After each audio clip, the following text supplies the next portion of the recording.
শুধুমাত্র একটা রুটি দিয়ে এতগুলো নাস্তা বানানো যায়, না দেখলে বুঝতেই পারবেন না। আসসালামু আলাইকুম, welcome to back to my channel. আশা করছি সবাই ভালো আছেন। আলহামদুলিল্লাহ, আমিও ভালো আছি। আজকে আপনাদের সাথে দারুণ একটা মজার নাস্তা রেসিপি শেয়ার করব। আশা করছি আপনাদের অনেক অনেক ভালো লাগবে। চলুন তাহলে মূল রেসিপিতে। এখানে আমি একটা বল নিয়ে নিয়েছি। আমি একটা বড় সাইজের রুটি বানাবো, সেই জন্য 1 কাপের মতো আটা নিচ্ছি। আপনারা চাইলে ময়দা দিয়েও বানাতে পারেন। আমি এখানে আটা নিচ্ছি। স্বাদ মতো লবণ দিয়ে দিলাম, হাত দিয়ে একটু মিক্স করে নিচ্ছি।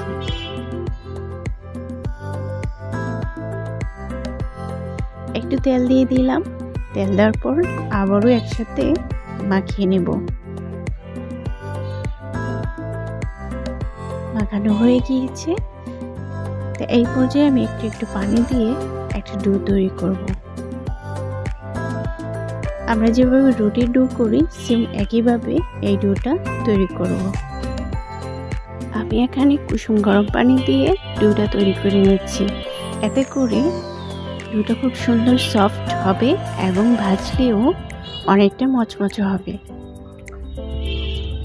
আমার ডোটা বানানো হয়ে গিয়েছে। এখন আমি এটাকে একটা সাইডে রেস্টে রেখে দেব। আবারও একটা বল নিয়ে নিলাম। এখানে নিয়েছি আমি বড় সাইজের 2টি আলু। আপনারা আপনাদের প্রয়োজন অনুযায়ী আলুটা এখানে নেবেন। আলুটা ম্যাশ করে নিয়েছি। এখন এখানে পেঁয়াজ কুচি দিয়ে দিলাম, বড় সাইজের একটি কাঁচামরিচ দিয়ে দিলাম, আর গাজরটা এখানে আমি হালকা একটু ভাজা করে দিয়েছি। দিয়ে দিলাম ধনিয়া গুঁড়া, দিয়ে দিলাম জিরা গুঁড়া। আমি এখানে ভাজা জিরাটা দিয়েছি, স্বাদ মতো লবণ আর ধনিয়া পাতা কুচি, আর দিয়ে দিলাম চিলি ফ্লেক্স। এখন হাত দিয়ে সবগুলো উপকরণ খুব ভালো করে মিক্স করে নেব।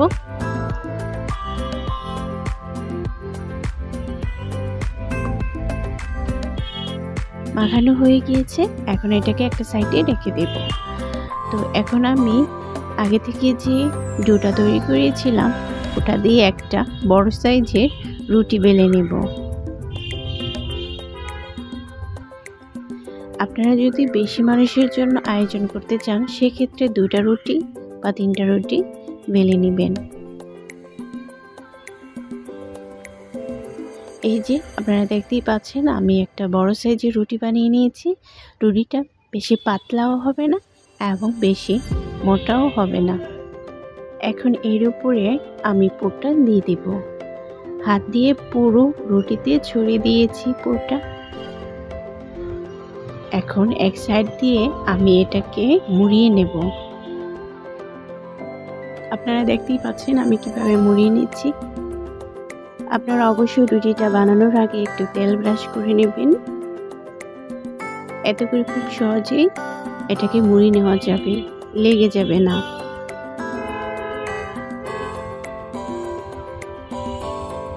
দেখুন আমি কত সুন্দর করে মুড়িয়ে নিচ্ছি।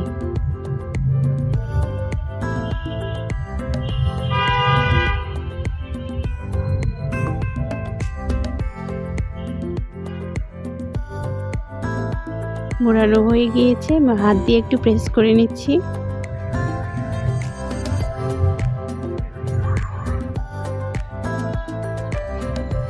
এখন ছুরির সাহায্যে আমি কেটে নিব।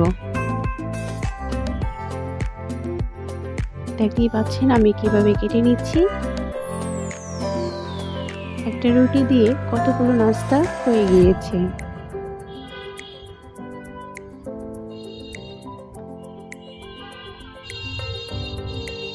এখন সামান্য একটু হাত দিয়ে প্রেস করে নেব। দেখুন কত সুন্দর একটা শেপ হয়ে গিয়েছে।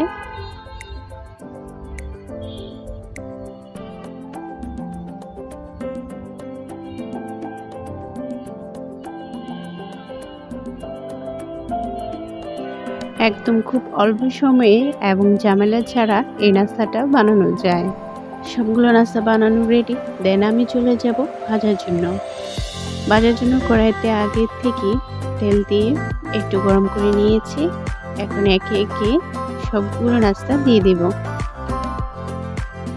এটা ডুবন্ত তেলেও ভাজা যাবে এবং অল্প তেলেও ভাজা যাবে, তবে ডুবন্ত তেলে ভাজলে খুব সুন্দর হয় ভাজাটা। কিছুক্ষণ রাখার পর আমি এটাকে উল্টিয়ে দিচ্ছি। দেখুন কত সুন্দর একটা কালার চলে আসছে। অপেক্ষা করব অপর পাশটা হওয়ার জন্য। দেখুন দেখতে কতটা সুন্দর লাগছে নাস্তাটা।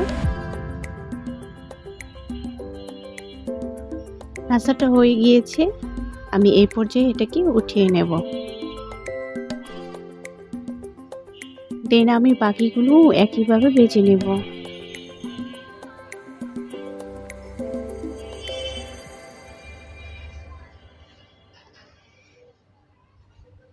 তো সবগুলো নাস্তা ভাজা হয়ে গিয়েছে। দেখুন মাশাআল্লাহ দেখতে কতটা সুন্দর এবং লোভনীয় লাগছে। এই নাস্তাটা যে কোনো মেহমানের সামনে দিলে খুবই পছন্দ করবে এবং আপনি সবার কাছ থেকে প্রশংসা পেতে বাধ্য। নাস্তাটা যতটা দেখতে লোভনীয়, খেতে ততটাই মজার। তো আমার আজকের এই নাস্তার রেসিপিটি আপনাদের কেমন লাগলো অবশ্যই কমেন্ট বক্সে কমেন্ট করে জানাবেন। যদি ভালো লাগে থাকে তাহলে লাইক, কমেন্ট, শেয়ার এবং বেশি ভালো লাগলে চ্যানেলটি সাবস্ক্রাইব করে পাশেই থেকে যেতে পারেন এবং পাশে থাকা বেল বাটনটি অল করে দিবেন, যাতে করে নতুন ভিডিও আপলোড করার সাথে সাথে আপনার কাছে নোটিফিকেশন পৌঁছে যায়। তো আজকের মতো এখানেই বিদায় নিচ্ছি। সবাই ভালো থাকবেন, সুস্থ থাকবেন। আল্লাহ হাফেজ।